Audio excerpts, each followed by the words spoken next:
அல்லாஹ்விற்கு பிறகு கவனத்தில் எடுக்க வேண்டிய ஒரு உறவென்றால் உம்முக் உம்முக் உம்முக், உன் தாய் உன் தாய் உன் தாய். அதற்கு பிறகு யா ரசூலல்லாஹ் உன் தந்தை.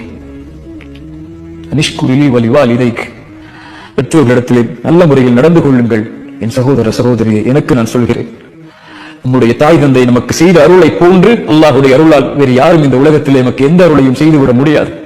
ஒட்டுமொத்த வாழ்வையும் நமக்காக கொடுத்து நம் நலனை மட்டுமே குறிக்கோளாக கொண்டு வாழக்கூடிய உறவுகள் அது.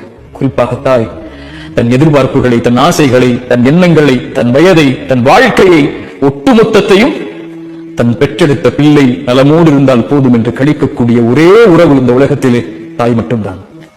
அந்த தாயை நோயினை செய்து, அந்த தாய்க்கு சிரமத்தை கொடுத்து, அந்த தாயை தள்ளிவிட்டு விட்டு, அந்த தாயை உதவி தள்ளிவிட்டு எந்த ரப்பை வணங்க போகிறோம்?